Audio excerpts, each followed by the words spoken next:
আছেন যে জুলাই যুদ্ধ আহত এবং আহত এবং শহীদ পরিবারের লোকজন, সবাইকে আমার সালাম, আসসালামু আলাইকুম। আমি প্রথমেই অভিনন্দন জানাচ্ছি আমাদের যে নতুন মাননীয় সংসদ সদস্য নির্বাচিত হয়েছেন জনাব আখতার হোসেন মহোদয়কে। আমি আসলে এখানে কাউনিয়াতে যোগদান করেছি ডিসেম্বরের 2 তারিখে। আমার যোগদানের মূল উদ্দেশ্যটাই ছিল যে একটি সুষ্ঠু এবং নিরপেক্ষ নির্বাচনের সার্বিক সহযোগিতা করা। আমার এখানে আমি যতটুকু পেরেছি সাধ্যমতো চেষ্টা করেছি সুষ্ঠু এবং নিরপেক্ষ নির্বাচনের জন্য।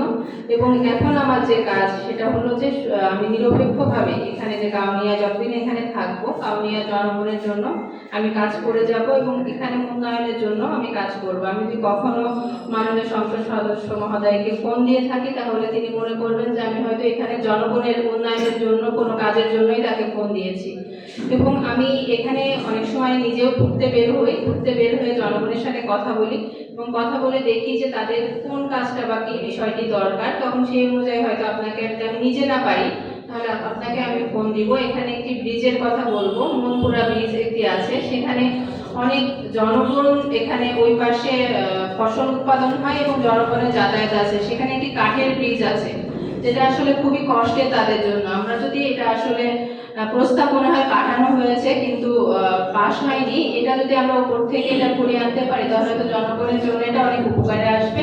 দ্বিতীয়ত যে আমাদের একজন সাংবাদিক এখানে শিশু পার্কের কথা বললেন, তিনি শুনে খুশি হবেন যে শিশু পার্কের কাজ অলরেডি শুরু হয়েছে। আমরা এখানে পানি উন্নয়ন বোর্ডের একটি জায়গা নিয়েছি এবং এটাকে আমরা চিঠি অনুমতির জন্য ঢাকায় পাঠিয়েছি। আমরা আশা করছি সামনের সপ্তাহে এটা অনুমতি পাবো।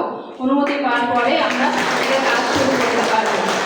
আর আমি আসলে এখানে যতদিন থাকবো, আপনি আমাদের মাননীয় সদস্য বলছেন যে আমার রুমে যখন কেউ প্রবেশ করে তখন অনেক ভয় নিয়ে প্রবেশ করে, কিন্তু আমার রুম থেকে যখন বের হয় তিনি হাসি মুখে এবং আমার সাথে অনেকক্ষণ কথা বলেই তিনি বের হতে পারেন।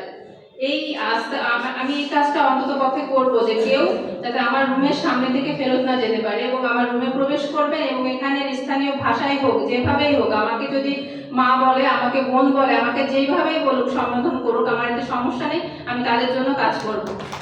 আর আমি এখানে যে সাংবাদিকবৃন্দ যারা আছেন সকলকে বলবো যে আপনারা যখন কোনো সংবাদ বা কোনো কিছু উপস্থাপন করবেন, যেহেতু কাউনিয়ার সংবাদ আমি সবসময় বলে থাকি এটা আপনাদের একটি সম্মানের বা মর্যাদার বিষয়, সেটা কোনো কিছু উপস্থাপনের আগে সেটা একটু বিবেচনা করবেন এবং আমাদের কাছে শোনার চেষ্টা করবেন আসলে এই ঘটনাটা কি, তারপরে এটা আপনারা মিডিয়াতে প্রকাশ করতে পারেন। আর আমি আসলে আমাদের মাননীয় সংসদ সদস্যকে ধন্যবাদ ও কৃতজ্ঞতা জ্ঞাপন করছি যে তিনি তার মূল্যবান সময়টি আমাদের মাঝে দিয়েছেন এবং তিনি যে বিষয়গুলো আমাদেরকে বলেছেন আমাদের অফিসারবৃন্দ সকলেই চেষ্টা করব সেটি আমরা পালন করার, এবং আমরা যদি কখনো কোনো দায়িত্ব পালন করি সেটা আমরা খুব ভালোভাবেই করব এবং এখানে আমি যতদিন আছি আমি আশা করি জনগণের কল্যাণের জন্য কাজ করে যাব। ধন্যবাদ সবাইকে।